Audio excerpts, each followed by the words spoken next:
Santi, jauhi si Soleh, atau kau akan menerima akibatnya seumur hidupmu. Kau akan celaka. Itu kata-kata yang selalu terdengar ketika Santi menerima telepon dari Soleh.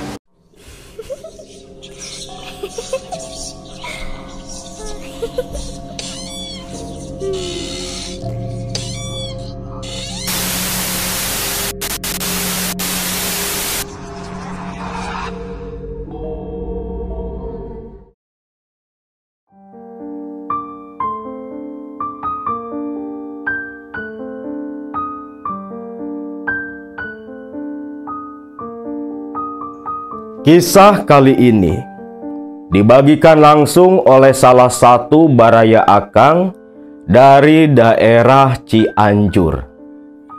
Kisah pengalaman nyata yang membuat beliau dan istrinya bertahun-tahun hidup dalam penderitaan. Kisah yang terjadi akibat persaingan cinta sewaktu masa mereka berdua awal bertemu dan menjalin hubungan.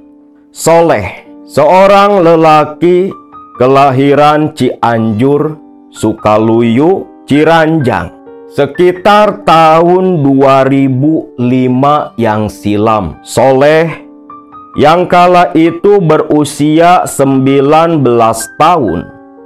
Dia mondok di sebuah pesantren di Pulau Madura. Selama di Pulau Madura, mondok di salah satu pesantren yang cukup besar di sana. Hampir 5 tahun, Soleh menimba ilmu-ilmu agama di pondok pesantren tersebut. Sampai satu ketika, di saat masuk waktu ujian, di mana kala itu ujian yang dilakukan berbarengan dengan santri-santri putri dari pesantren yang sama. Disitulah Soleh bertemu dengan santriwati yang begitu cantik, solehah, bernama Santi. Di mana waktu itu Santi merupakan bunga mawar dari pesantren itu. Begitu disukai oleh semua laki-laki. Bahkan Santi jadi rebutan oleh para santri dan ustadz-ustadz bujangan di daerah sana. Bahkan jadi rebutan pula di kampung tempat tinggal Santi. Waktu itu, Santi memang sudah ada hubungan seperti pacaran dengan salah satu ustadz yang tinggal satu kampung dengan Santi, yang bernama Ustadz Khalil. Bahkan ada 2 laki-laki pemuda yang begitu tergila-gila kepada Santi, yaitu si Ustadz Khalil sendiri dan seorang lagi yang bernama Sahrul. Namun ketika bertemu dengan Soleh, awalnya memang Santi tidak terlalu memperdulikan. Tapi dikarenakan Soleh yang jatuh hati sejak pandangan pertama, saking seringnya bertemu, dikala waktu ujian saat itu, Soleh sering memberi perhatian-perhatian kecil kepada Santi, yang akhirnya meluluhkan hati Santi. Dan saat itu juga, Soleh pun menyatakan rasa suka, rasa cinta kepada Santi, yang tentunya langsung diterima oleh Santi. Mereka berdua pun mulai menjalani hubungan. Bahkan saking dekatnya hubungan mereka, Soleh direstui langsung oleh keluarga besar Santi. Karena selama ini Santi yang pernah berhubungan dengan Ustadz Khalil itu tanpa sepengetahuan kedua orang tuanya. Berbeda dengan Soleh yang ketika sudah diterima cintanya oleh Santi, Soleh sering datang bersilaturahmi kepada keluarga besar Santi. Bahkan Soleh sudah dianggap seperti keluarga sendiri. Hubungan pun berjalan 1 tahun lamanya. Namun 1 tahun pasca Santi dan Soleh berhubungan ini, tiba-tiba saja kedua orang tua Soleh di Cianjur menyuruh Soleh untuk kembali pulang ke kampung halamannya, menyelesaikan masa pendidikannya di pondok pesantren itu.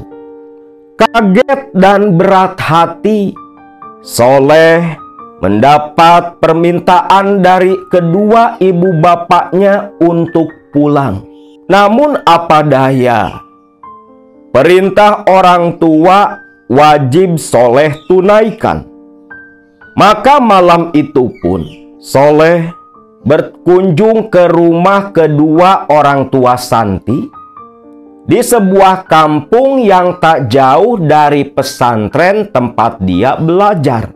Bukan hanya ingin menemui Santi, Soleh ingin berpamitan juga kepada keluarga Santi yang sudah menerima dia selama ini. Malam itu, ketika Soleh bertamu, diterima langsung oleh Santi dan kedua orang tuanya. Soleh dengan wajah yang begitu murung duduk di ruang tamu. Loh, Nak Soleh, kenapa kok wajahnya murung seperti itu? Tanya kedua orang tua Santi. Begini, Bapak, Ibu, dan Santi. Maksud, tujuan saya datang malam ini, saya mau pamitan. Pamitan? Pamitan kemana? Ini loh Pak, kemarin ibu bapak di Cianjur nyuruh saya pulang kampung, menyelesaikan pendidikan saya di pesantren ini. Loh, kok buru-buru pulang? Terus bagaimana dengan hubungan kalian berdua? Pak, Ibu, walaupun saya pulang kembali ke Jawa Barat, walaupun jarak memisahkan saya dengan Santi, tapi itu semua tidak akan jadi penghalang hubungan kami, Pak. Toh masih bisa komunikasi lewat surat ataupun telepon. Kalau Bapak dan Ibu tidak terlalu memperdulikan masalah itu, tapi sebaiknya kalian berdua bicara saja. Bapak dan Ibu pamit dulu, ucap bapaknya si Santi, yang memberi kesempatan kepada Soleh untuk berbicara langsung dengan Santi.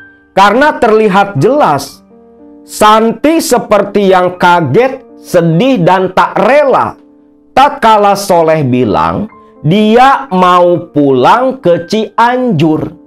Soleh pun mengangguk paham. Kedua orang tua Santi pun masuk ke dalam meninggalkan ruang tamu. Setelah tinggal berdua, Soleh dengan nada yang lembut meminta izin kepada Santi. Santi yang memang seorang santriwati juga, dia paham betul hukumnya menuruti kehendak orang tua.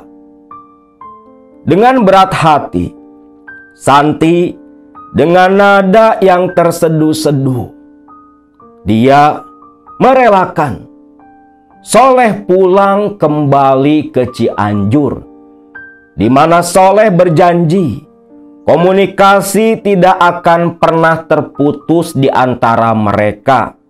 Dan di waktu yang tepat nanti, Soleh pasti akan kembali datang ke Madura. Nah, singkat cerita, perpisahan malam itu pun ditutup dengan isak tangis di antara Soleh dan kedua orang tua Santi.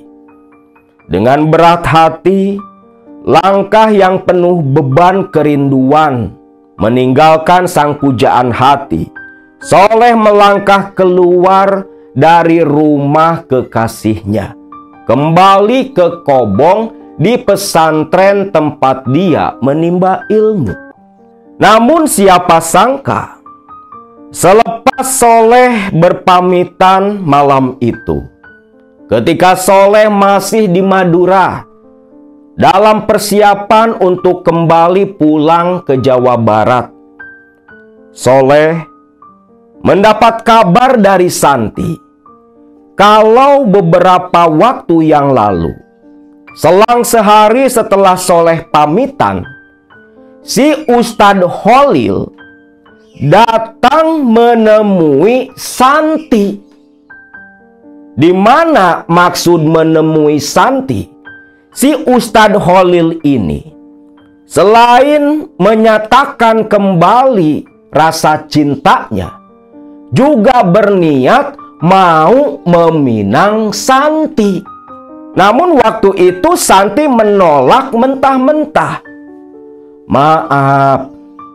Maaf mas, Santi sudah punya kekasih yang akan Santi habiskan waktu seumur hidup bersama dia. Mendengar itu, Holil marah, geram. Siapa laki-laki yang bersama kamu? Apa si anak pesantren itu? Si santri orang Sunda itu? Si Soleh? Dengar Santi, mas ini tak rela kau berhubungan dengan dia. Dan ingat Santi, kau harus ingat, kalau mas ini tak bisa memiliki kamu, maka siapapun tak akan bisa memiliki kamu. Dengan nada penuh amarah dan ancaman, Santi tentunya kaget. Orang yang cukup dihormati di tempat dia karena gelar ustadznya, ternyata melontarkan kata-kata ancaman sedemikian rupa. Saking kagetnya Santi tak bisa menjawab. Setelah si Ustadz Holil dengan wajah yang penuh amarah meludah dan berbalik meninggalkan Santi begitu saja. Hal itu pun Santi sampaikan kepada Soleh tepat sehari sebelum Soleh pulang kembali ke Cianjur. Soleh pun hanya bisa menenangkan Santi, menghibur Santi, tak akan ada apa-apa dalam hubungan mereka berdua. Lalu esoknya diantar oleh keluarga Santi, Soleh pun naik ke bis dan kembali pulang ke kampung kelahirannya, sambil sesekali menoleh ke belakang melihat Santi yang menggupaikan tangan berlinang air mata. Dada terasa sesak melihat Santi yang menangis. Namun apa daya, walau jauh lokasi mereka berdua, itu tak akan pernah bisa memutuskan ikatan rasa cinta yang sudah begitu kuat. Singkat cerita, akhirnya Soleh pun tiba di Cianjur. Selepas sampai di rumah orang tuanya, selain melaporkan hasil dia mondok di Madura, Soleh pun bercerita tentang seorang perempuan bernama Santi yang dia cintai, dan tentunya akan dia nikahi suatu saat nanti. Orang tuanya Soleh pun setuju-setuju saja. Mau nikah dengan orang manapun tidak menjadi persoalan. Komunikasi pun terjalin antara Santi dan Soleh. Walau tak setiap hari, Soleh selalu menggunakan telepon milik saudaranya untuk menghubungi keluarga Santi. Karena di tahun itu HP betul-betul barang langka, tidak seperti zaman saat ini. Sesuatu pun terjadi. Hal aneh menimpa Santi, di mana di saat Soleh menelpon Santi yang kedua kalinya, Santi dengan nada bicara seperti orang ketakutan berkata kepada Soleh, "Kang, ada yang aneh, Kang. Santi takut." "Takut apa, Santi? Takut apa?" "Kang, setiap kali Akang nelpon Santi, Santi selalu mendengar suara lain. Suara yang mengancam Santi." "Hah? Mengancam kamu? Suara apa? Bukannya di telepon ini cuman Akang dan kamu yang berbicara." "Tidak, Kang, tidak. Ada satu lagi. Suara yang begitu menakutkan, selalu mengancam Santi, Kang. Selalu mengancam Santi." Soleh mendengar itu betul-betul kaget. Jadi ketika setiap kali Soleh menelpon Santi, Santi yang menerima telepon dari Madura sana mendengar suara lain, seperti ada orang ketiga yang ikut berbicara, di mana suara itu keluar persis dari telepon yang diangkat, mengatakan, "Santi, jauhi si Soleh, atau kau akan menerima akibatnya. Seumur hidupmu kau akan celaka." Itu kata-kata yang selalu terdengar ketika Santi menerima telepon dari Soleh. Bahkan belum selesai Soleh berbicara, "Kang, sudah ya Kang, Santi takut." Telepon langsung ditutup seketika. Tentunya membuat Soleh betul-betul khawatir. Dia takut Santi di Madura sana kenapa-napa. Walau selepas Santi berbicara seperti itu, satu nama pun terlintas di benak Soleh, Ustadz Holil. Orang yang sakit hati karena ditolak cintanya oleh Santi dan sempat mengancam Santi.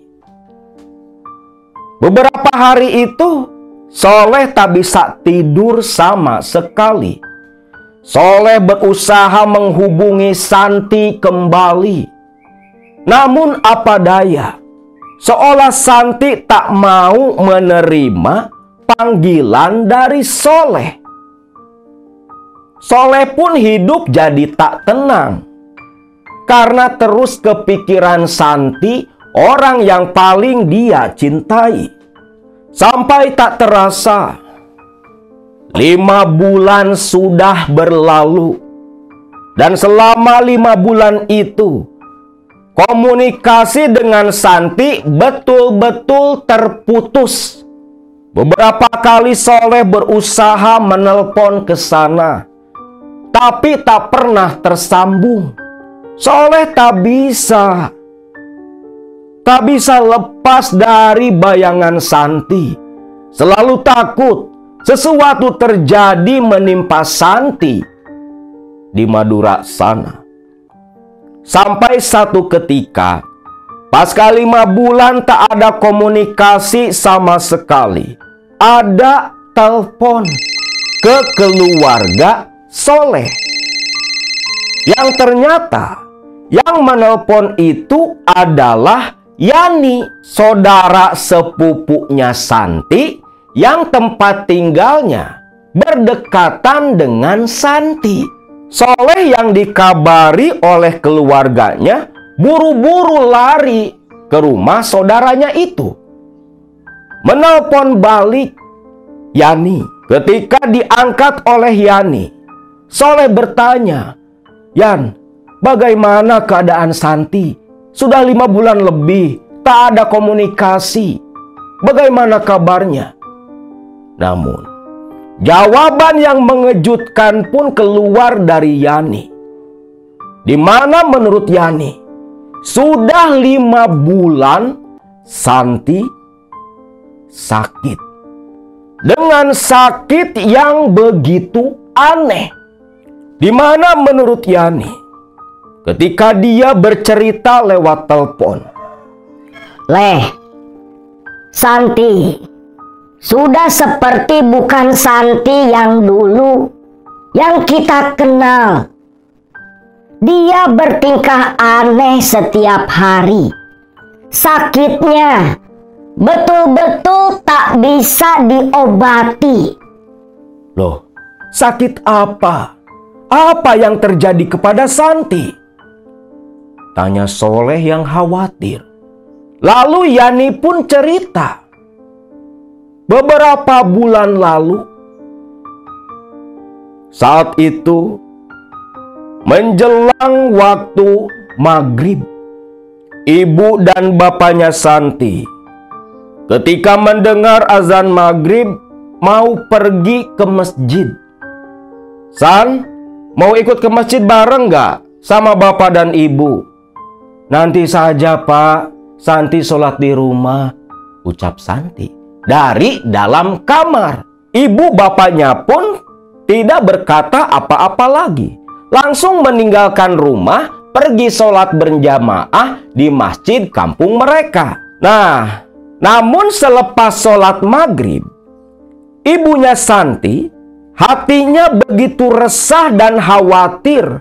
Bahkan ketika sedang sholat berjamaah, dalam hati dan pikirannya selalu terbayang wajah Santi anaknya, yang mengakibatkan selepas selesai sholat maghrib, sang ibu buru-buru pulang balik ke rumah. "Aduh, ada apa sama si Santi? Dari tadi kebayang-bayang terus, hati jadi khawatir," pikir ibunya, yang setengah lari menuju ke rumah dia. Sedangkan sang bapak tetap di masjid, karena biasa memang tak pulang sebelum beres sholat isya. Dan ketika sang ibu tiba di halaman rumah dalam keadaan yang begitu sepi.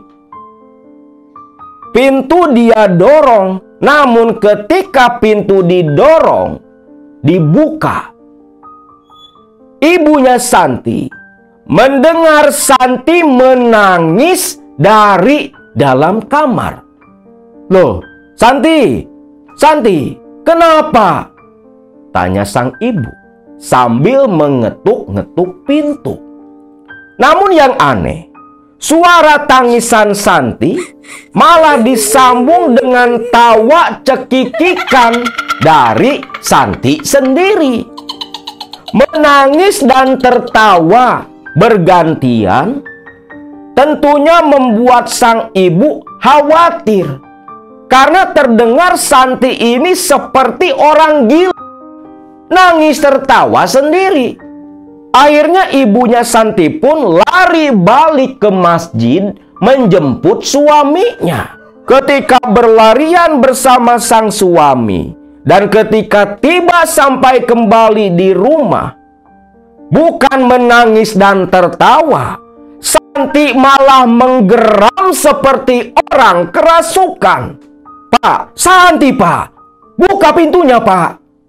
Oh, bapaknya Santi pun langsung mendobrak pintu seketika. Ketika pintu terdobrak paksa,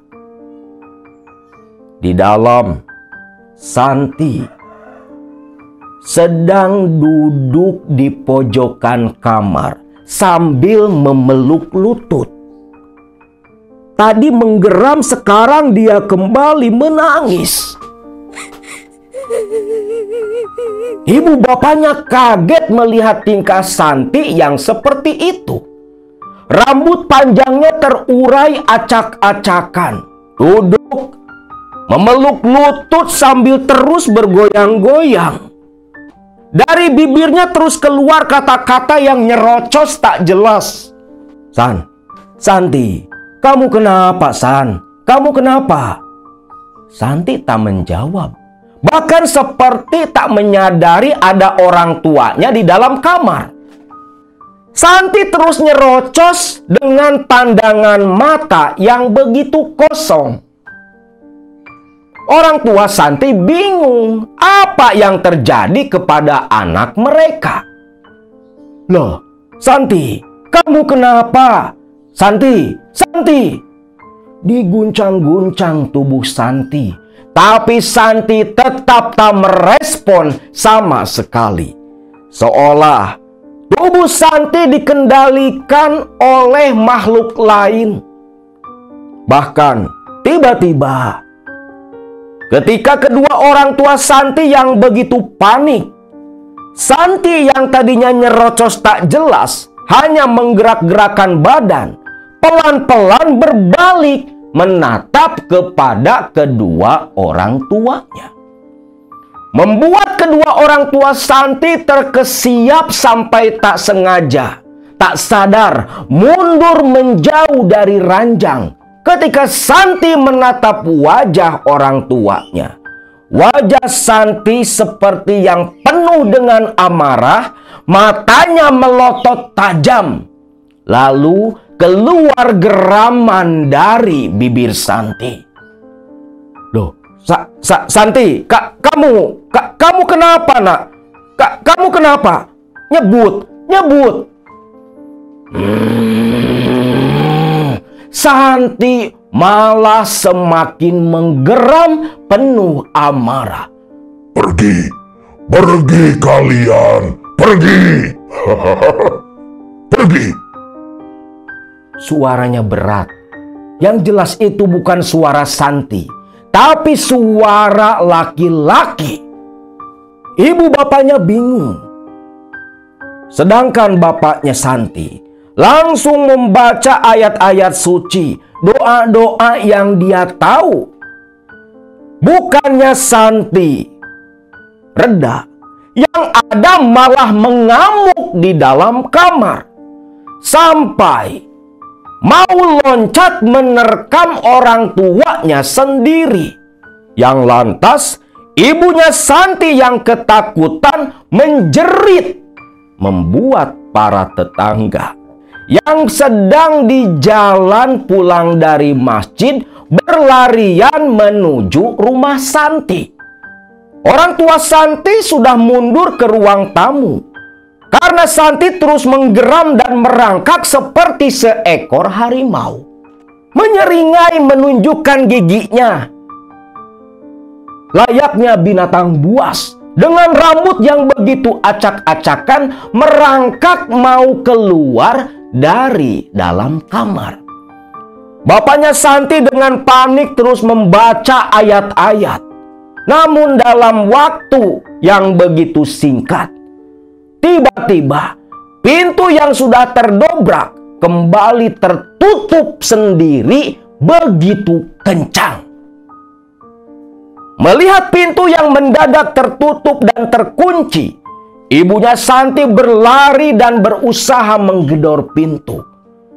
Berbarengan dengan para tetangga yang merangsak masuk. Ada apa? Ada apa? Ibu bapaknya Santi diam tak merespon mereka. Berusaha membuka pintu yang didobrak sedemikian rupa pun tak mau terbuka, seolah ada yang menahan dari dalam kamar Santi. Akhirnya malam itu, kedua orang tua Santi tak tidur sama sekali. Bahkan keluarganya pun ikut berdatangan mengunjungi Santi. Sama-sama begadang menjaga. Karena ketika dikuping dari luar, Santi tak lagi mengeluarkan suara seperti yang sudah sadar dan tertidur. Waktu berlalu, lalu ketika dini hari, tepat jam 3, terdengar dari dalam kamar suara lirih Santi yang memanggil-manggil ibunya. Sang ibu yang di ruang tamu terkantuk-kantuk langsung tersadar. Loh, Santi lari. Dan ketika mau memegang gagang pintu kamar, pintu terbuka sendiri nyelonong ke dalam. Sang ibu hampir saja terjerembab. Namun ketika bangun, dia heran melihat Santi yang hanya duduk di kasur dengan tatapan mata yang begitu kosong, seperti orang linglung. Keluarga Santi pun heran. Ditanyai, Santi tak jawab, hanya diam bengong, menatap ke tembok kamar, tak berbicara sama sekali. Akhirnya, salah satu keluarga yang khawatir menyarankan untuk membawa Santi ke dokter. Namun, ketika siangnya dibawa ke dokter, dokter pun bingung karena Santi tidak mengidap penyakit apa-apa. Hanya badannya saja yang agak panas. Santi pun hanya diberi obat pereda demam dan obat penenang. Dibawa balik kembalilah ke rumah. Namun anehnya, ketika menjelang maghrib, Santi kembali kumat, ngamuk, tertawa, menangis sendiri dan bicara nyerocos tak jelas di dalam kamar. Dan hal itu berulang-ulang setiap malam. Dengan diam dan sembuh sendiri setiap jam 3 pagi, namun selalu sadar dengan kondisi linglung. Nah, di hari kelima pasca Santi sakit aneh seperti itu, salah satu keluarga Santi dari kota yang berbeda datang berkunjung. Namanya Amar. Amar datang berkunjung ke rumah pamannya, orang tua Santi, karena mendengar kabar Santi sepupunya sakit aneh. Dan begitu Amar tiba, bertemu dengan paman dan bibinya, mendengar apa yang terjadi kepada Santi, Amar pun heran. Dan ketika Amar mencoba menemui Santi di kamar, astagfirullahaladzim, astagfirullahaladzim. Dah, ada apa, Mar? Alah, Bi, Ma, ini loh, menurut penglihatan saya, ini si Santi ada yang ngirim guna-guna. Astagfirullahaladzim. ngirim guna-guna. Tapi siapa Mar yang tega mengirim guna-guna kepada Santi? Entahlah Mang, tapi nanti malam Mang, nanti malam Amar akan mencoba mengobati Santi. Amar pun penasaran Mang, siapa yang sudah tega dan begitu kejam mengirim guna-guna kepada Santi, bibi dan pamannya.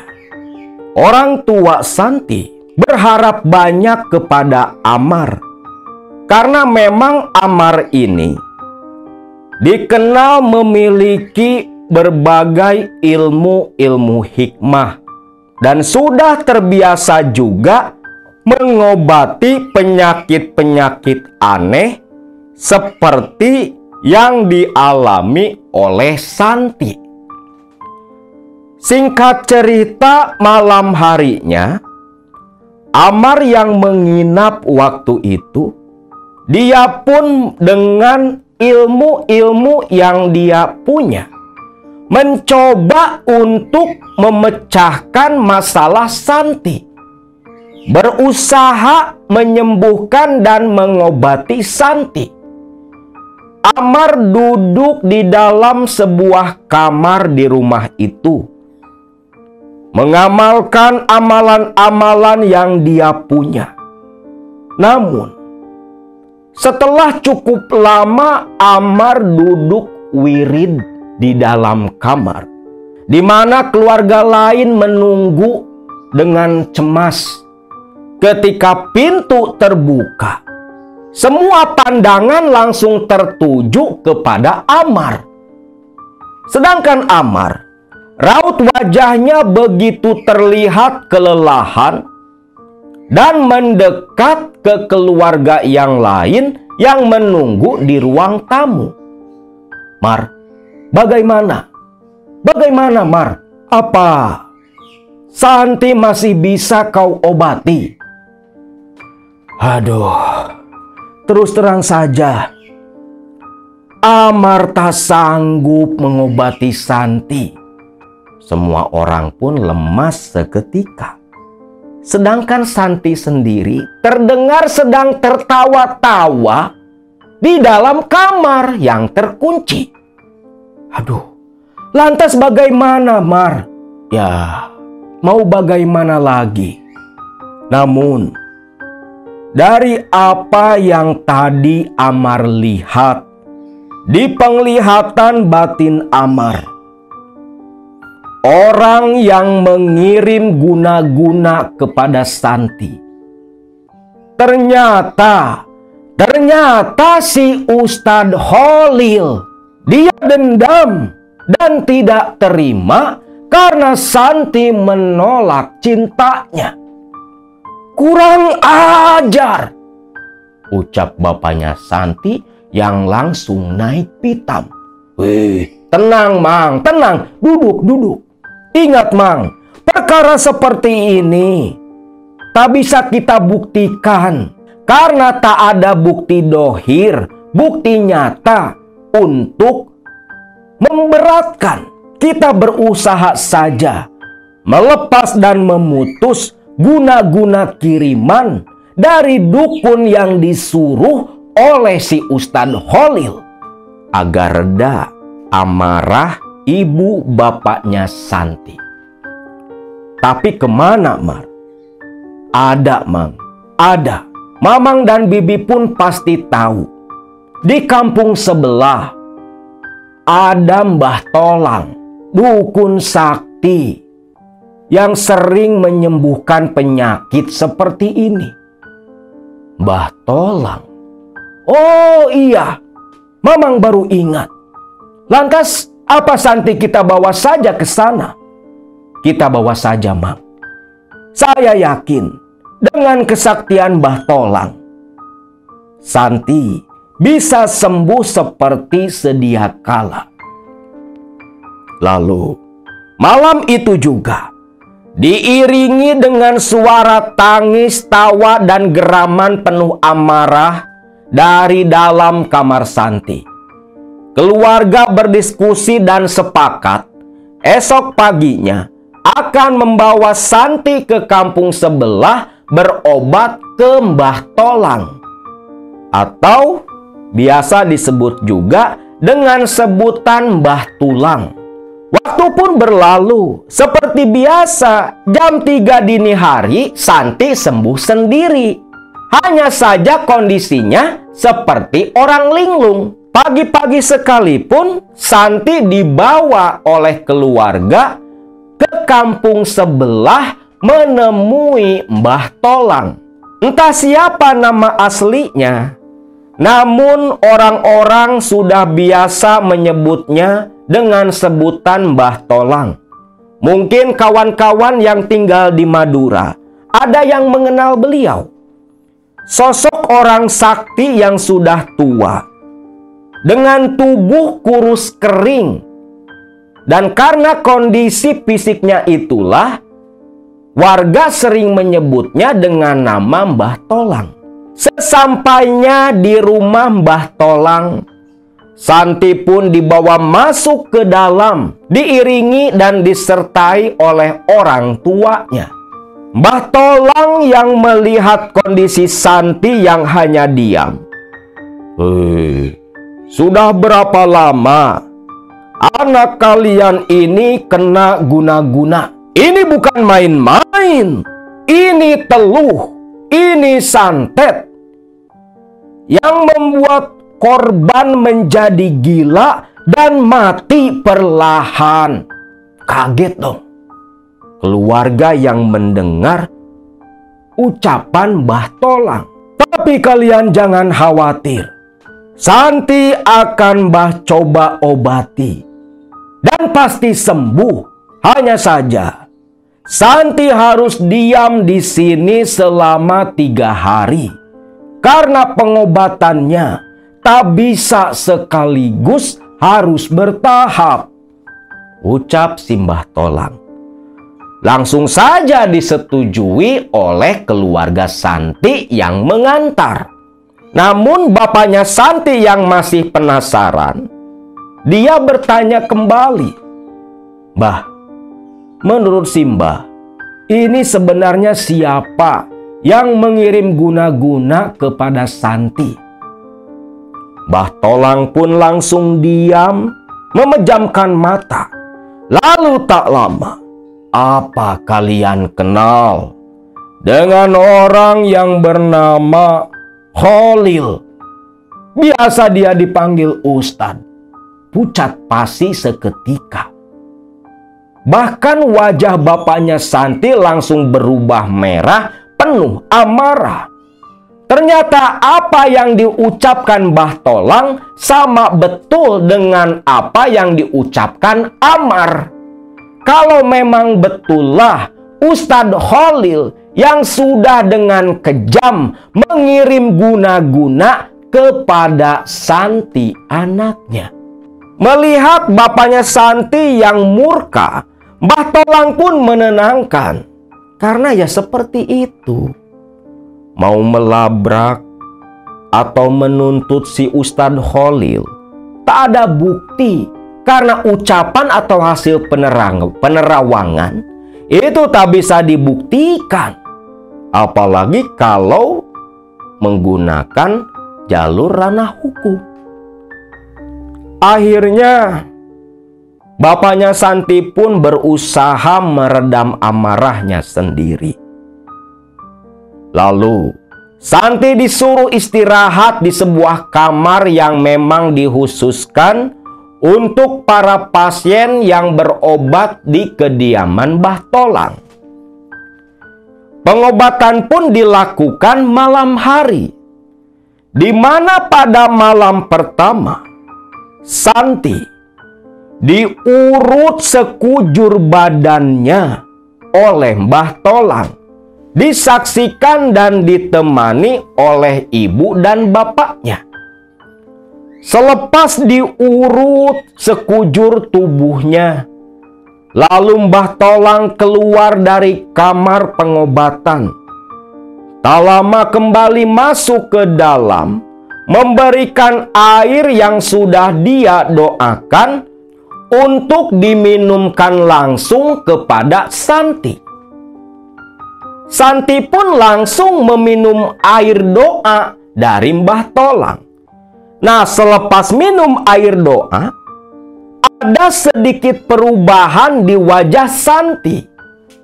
Tidak lagi seperti orang linglung, namun terlihat Santi mulai ada sedikit cahaya kehidupan di dalam pandangan matanya. Selepas itu Santi pun dan keluarga disuruh beristirahat, karena pengobatan akan dilanjut malam berikutnya. Malam kedua, selepas sholat Isya, Mbah Tolang kembali mengobati Santi. Di malam kedua ini, Santi dibaringkan di atas kasur lantai di dalam kamar pengobatan. Disaksikan kedua orang tua yang setia menemani. Mbah Tolang pun mulai meruqyah Santi. Namun, ketika diruqyah oleh Mbah Tolang, reaksi pun langsung terjadi. Santi merontak dan mengamuk di dalam kamar pengobatan. Matanya melotot begitu tajam. Merontak tak mau diam. Sampai-sampai orang tua Santi memegangi tubuh Santi. Tetap tak bisa membuat tubuh Santi diam. Akhirnya orang-orang yang ada di rumah Mbah Tolang disuruh membantu. Santi pun dipegangi oleh 5 orang laki-laki dewasa. Sementara Mbah Tolang terus membacakan doa-doa tak pernah berhenti. Santi semakin ngamuk dan ngamuk, sampai membuat kelima orang yang memegangi tubuh Santi terlempar, membentur dinding kamar pengobatan. Lantas Sari loncat dan berdiri, menantang ke arah Mbah Tolang, berteriak dengan suara berat laki-laki. Mbah Tolang terus membaca doa-doanya. Tak lepas sedikit pun pandangannya terus tertuju kepada Santi. Keributan di rumah Mbah Tolang membuat para tetangga berhamburan. Sampai akhirnya, ketika melihat para tetangga berdatangan, Mbah Tolang meminta mereka semua untuk memegangi Santi yang mengamuk. Barulah setelah 10 orang lebih dengan sekuat tenaga memegangi Santi, Santi terkunci diam, hanya menggeram dan melotot membentak ke arah Mbah Tolang. Mbah Tolang yang terus fokus dan khusyuk membaca doa, dia tetap melanjutkan sampai akhirnya yang tadinya menggeram, menantang dan mencaci maki, malah berubah menjadi teriakan kesakitan yang keluar dari bibir Santi. Santi pun langsung jatuh pingsan tak sadarkan diri. Sudah. Tidurkan Santi. Sosok yang merasuk, jin kiriman dari si Holil, sudah pergi. Nanti selepas Santi terbangun, minumkan air ini kepada Santi, ucap Mbah Tolang. Lalu Mbah Tolang pun keluar, melanjutkan mengobati pasien-pasien yang lain. Lalu tengah malam, Santi terbangun dengan kondisi yang lebih membaik. Bisa diajak bicara oleh kedua orang tuanya. Orang tua Santi pun merasa tenang. Mereka yakin Dengan kesaktian Mbah Tolang, Santi akan kembali sembuh seperti sedia kala. Lalu di malam ketiga, malam terakhir, Mbah Tolang mengobati Santi.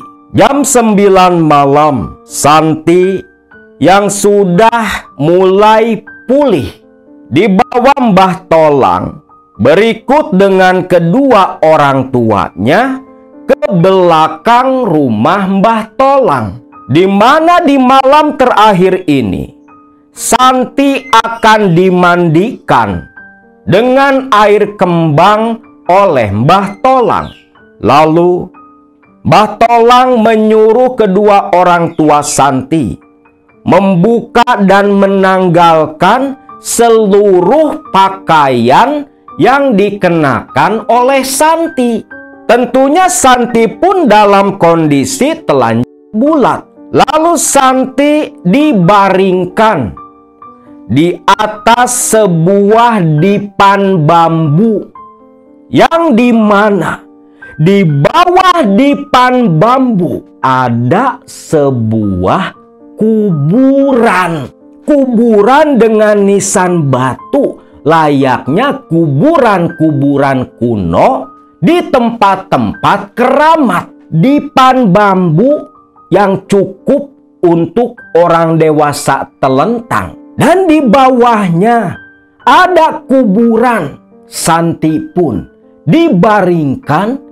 Lalu Mbah Tolang mulai menciduk air dari sebuah gentong, air yang dicampur kembang 7 rupa, layaknya sedang memandikan jenazah.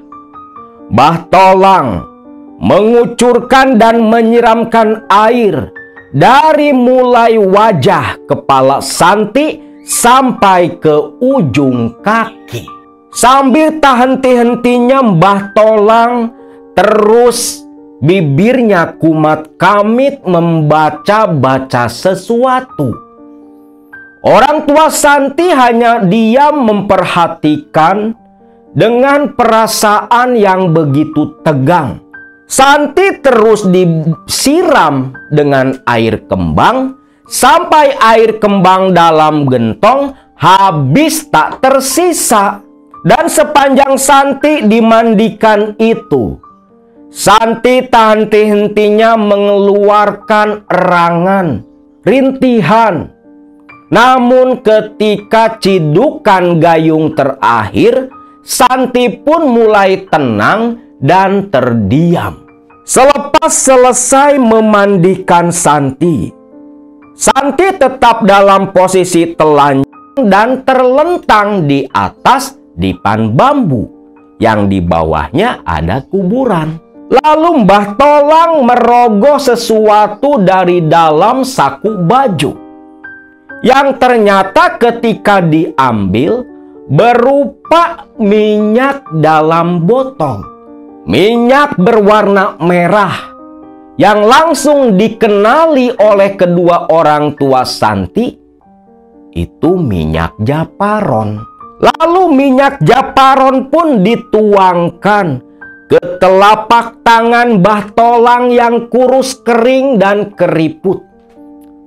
Lalu sekujur tubuh Santi dibaluri oleh minyak japaron tanpa 1 inci pun tubuh yang terlewati.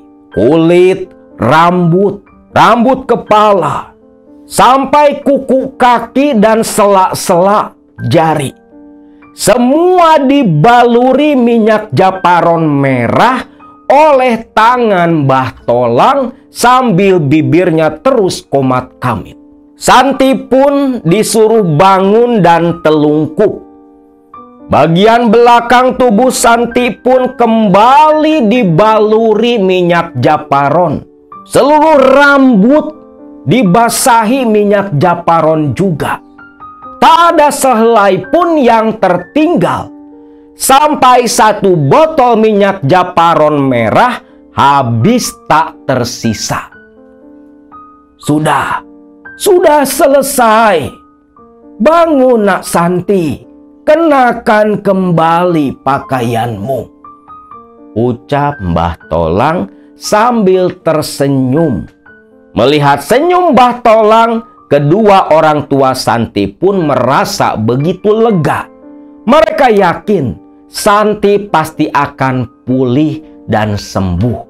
Santi pun dibantu mengenakan kembali pakaiannya.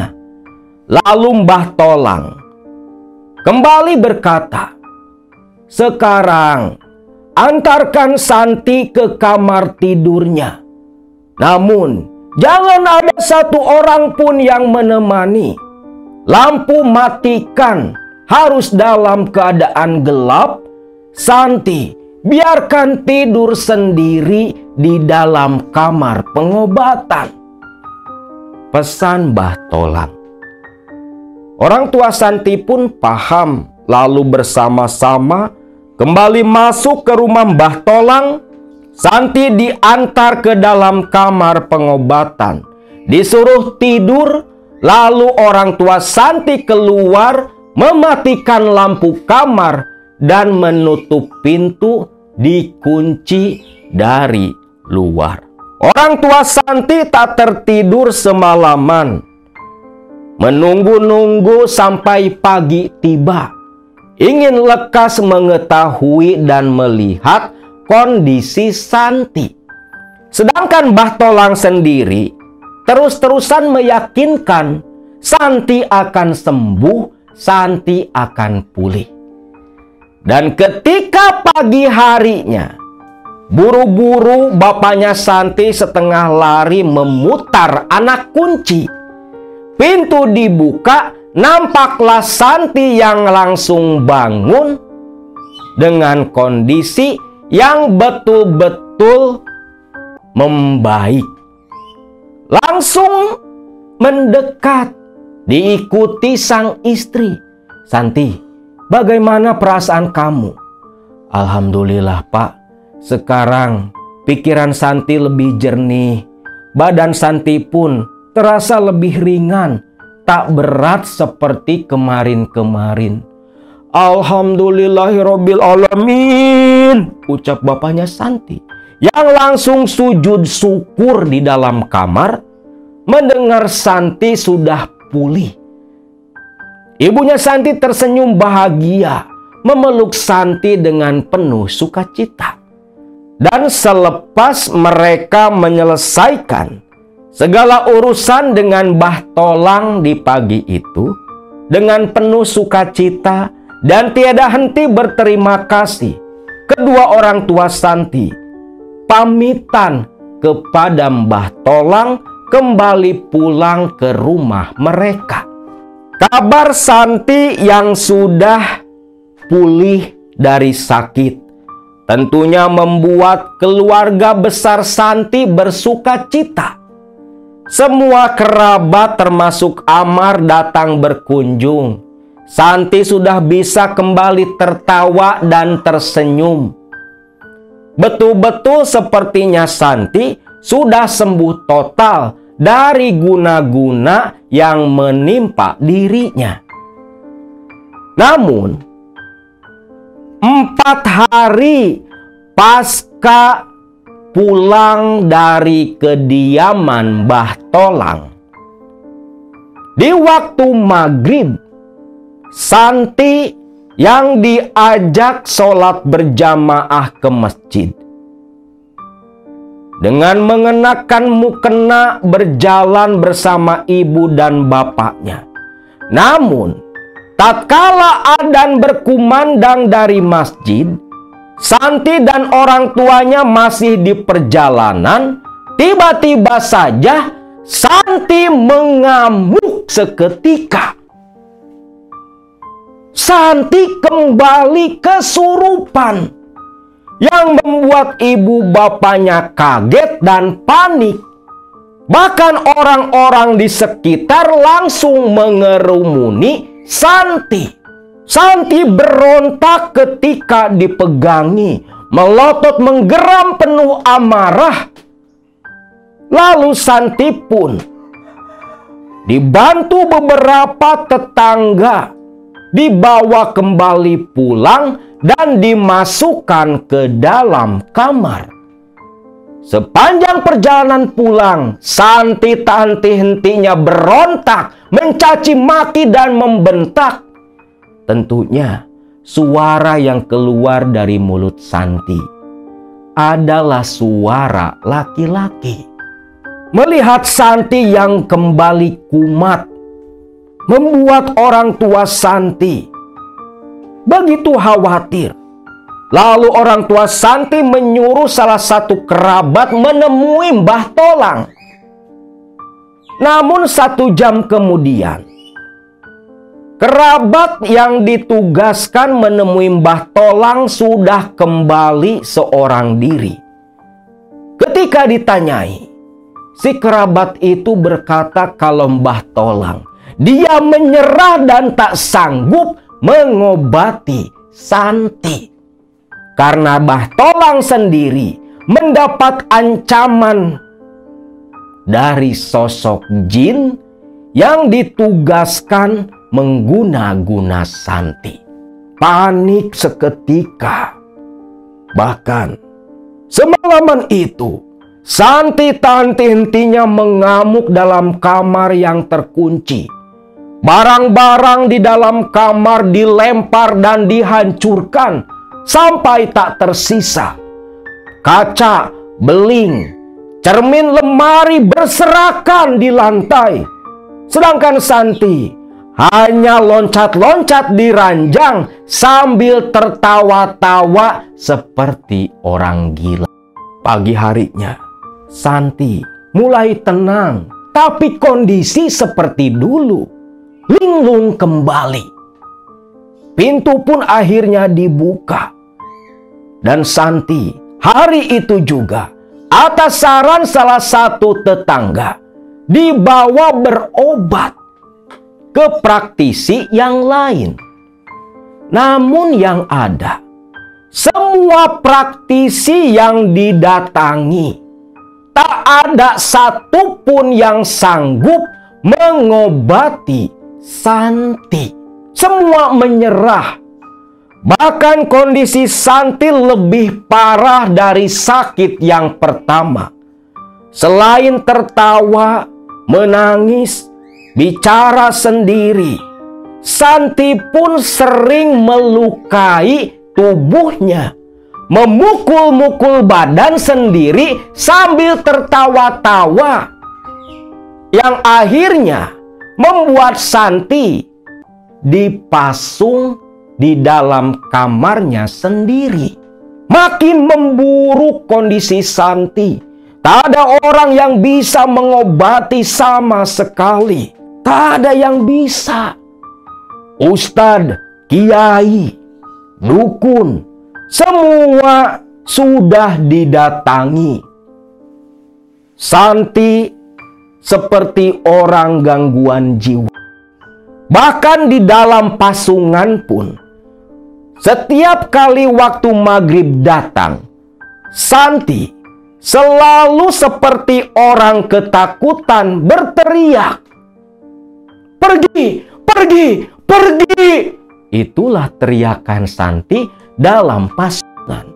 Seolah Santi melihat makhluk atau sesuatu yang menakutkan yang meneror dirinya, yang tak terlihat oleh orang lain kecuali dirinya sendiri. Waktu terus berlalu, bulan demi bulan pun dilalui. Kondisi Santi semakin memburuk. Kondisi Santi semakin memburuk. Badannya kurus kering. Mukanya seperti nenek-nenek tua. Tak terawat. Dan selalu nyerocos, bengong tak jelas. Dan tak pernah sama sekali Santi lepas dari pasangan. Orang tua Santi dan keluarga tak berhenti dan tak diam, terus mencari cara untuk mengobati Santi. Nah, seperti itu Soleh, ucap Yani mengakhiri ceritanya. Lantas, sekarang kondisi Santi seperti apa, Mbak? Seperti apa? Sampai saat ini tak ada perubahan di diri Santi. Kondisinya semakin memprihatinkan. Badannya betul-betul kurus kering, hanya tulang berbalut kulit. Mukanya seperti orang tua. Selalu teriak-teriak tak jelas setiap hari. Kita semua bingung, Kita semua bingung. Harus kemana lagi mengobati Santi. Dan perlu kamu ketahui, sesekali Santi sering meneriakkan namamu. Mendengar itu, bergetar seketika hati Soleh. Air mata pun berderai. Tapi apa daya, Soleh belum bisa menengok dan menemui kekasihnya. Selepas itu, Yani pun pamitan dan menutup telepon komunikasi dengan Soleh. Selepas menutup telepon, Soleh hanya terdiam melamun. Hati terasa teriris, pikiran berkecamuk, selalu teringat dan terbayang seperti apa kondisi Santi. Tapi apa daya, sampai akhirnya 2 tahun kemudian, pasca terakhir Yani menceritakan kondisi Santi, Soleh yang memang betul-betul tulus mencintai Santi, minta izin kepada orang tuanya untuk pergi ke Madura. Tentunya untuk menengok pujaan hatinya, yang entah sudah seperti apa kondisinya.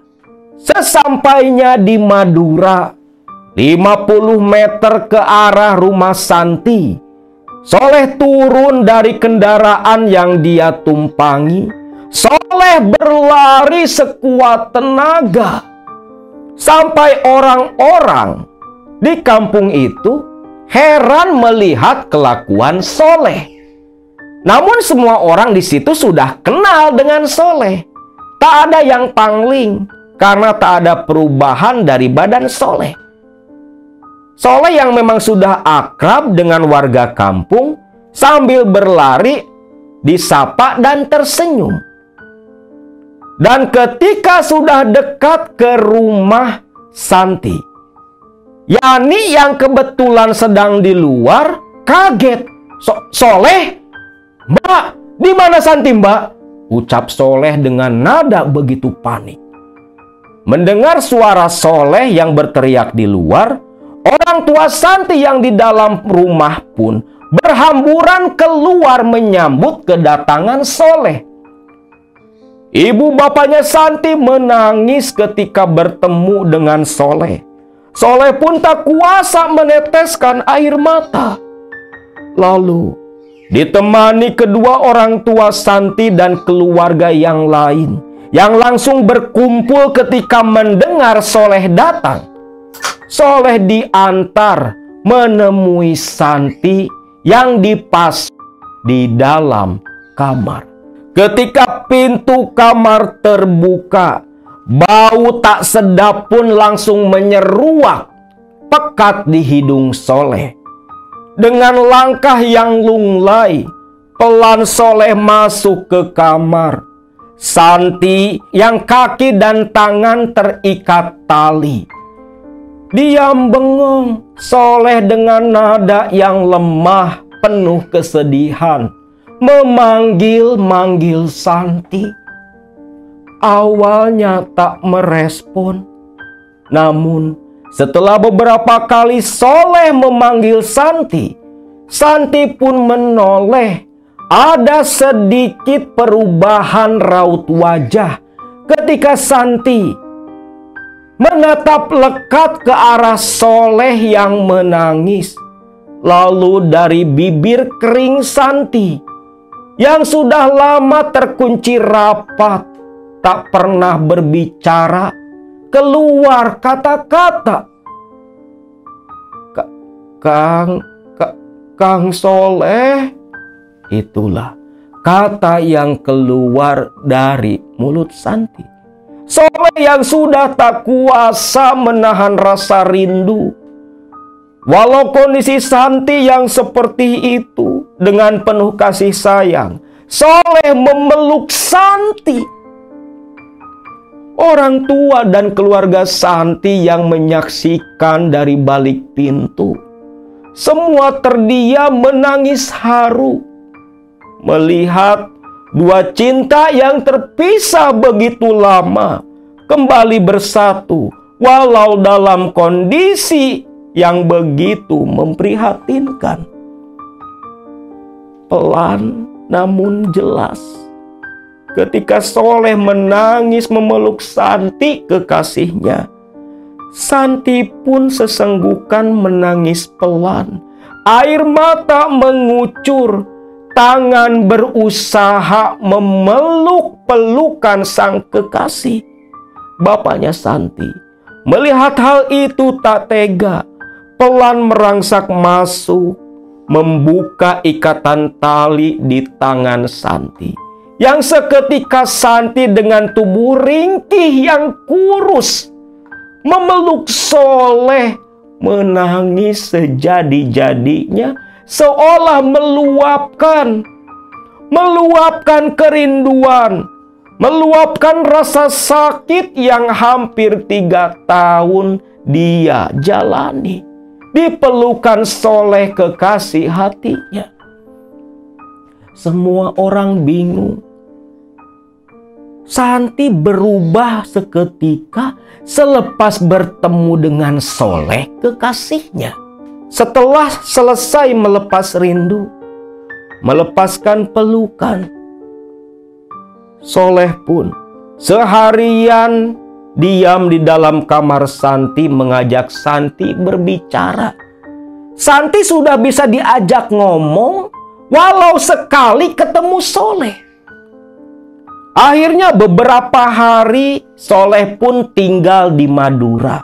Setiap hari Soleh menginap di rumah saudara lelaki Santi yang masih berdekatan.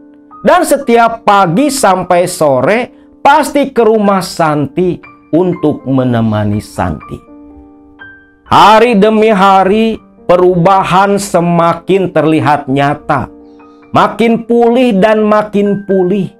Walau Santi yang dulunya tubuhnya berisi, cantik, berubah menjadi sosok perempuan kurus kering, muka yang begitu tua, bahkan dari badannya tercium aroma yang tak sedap. Tapi Soleh yang memang betul-betul tulus mencintai Santi, dia tidak memperdulikan itu semua. Seolah kedatangan Soleh menjadi obat buat Santi. Lalu, setelah cukup lama tinggal di Madura, melihat Santi yang semakin pulih, Soleh pun memutuskan untuk kembali pulang dulu ke Cianjur. Pulang bukan untuk tak kembali. Malam itu, di depan kedua orang tua Santi dan Santi yang sudah bisa kembali berjalan walau masih begitu lemah, Soleh berkata, "Pak, Bu, Santi, dan semua keluarga, Soleh esok akan pulang kembali ke Cianjur. Tapi Soleh berjanji, 1 minggu lagi Soleh dan keluarga besar akan datang kemari untuk langsung melamar dan menikahi Santi." Mendengar itu, siapa yang tak akan menangis? Siapa yang tak akan menangis? Semua orang yang mendengar menangis terseduh-seduh. 1001 laki-laki seperti Soleh, 1001 laki-laki yang mau menerima perempuan dalam kondisi seperti Santi pada waktu itu. Semua menangis haru, menangis bahagia. Direstui Soleh untuk pulang keesokan harinya. Dan betul saja, 1 minggu kemudian, Soleh beserta keluarga besar betul-betul datang ke Madura. Dan selepas semua keluarga bertemu, hari pernikahan pun langsung ditentukan. Semua menangis haru dan bahagia. Warga kampung, para tetangga, semua ikut berbahagia melihat Santi, warga mereka yang sudah pulih, sudah bisa tersenyum bahagia di pelaminan, di samping kekasih yang begitu Santi cintai. Dan selepas acara pernikahan, Santi betul-betul pulih. Hanya tinggal memulihkan kondisi badan yang kurus kering. Santi sudah kembali sehat. Betul-betul ajaib. Soleh sendiri begitu bahagia bisa meminang kekasih hatinya. Cinta yang didasari rasa tulus dan ikhlas diniatkan untuk menyempurnakan agama. Kondisi seperti apapun tidak akan pernah dipedulikan. Setelah pernikahan digelar, selang 1 minggu pun Soleh membawa Santi istrinya diboyong, dibawa untuk tinggal di kampung halaman Soleh di daerah Sukaluyu, Ciranjang, Kabupaten Cianjur. Dari kisah ini, kalian semua bisa mengambil hikmah, pelajaran yang begitu besar, cinta sejati yang dilandasi oleh iman yang kuat, yang dilandasi tujuan untuk menyempurnakan agama, beribadah bersama bukan hanya untuk mengejar nafsu belaka. Maka halang rintangan seperti apapun, sejauh apapun jarak dan kondisi memisahkan, Allah dengan segala kemahakuasaannya akan menyatukan mereka.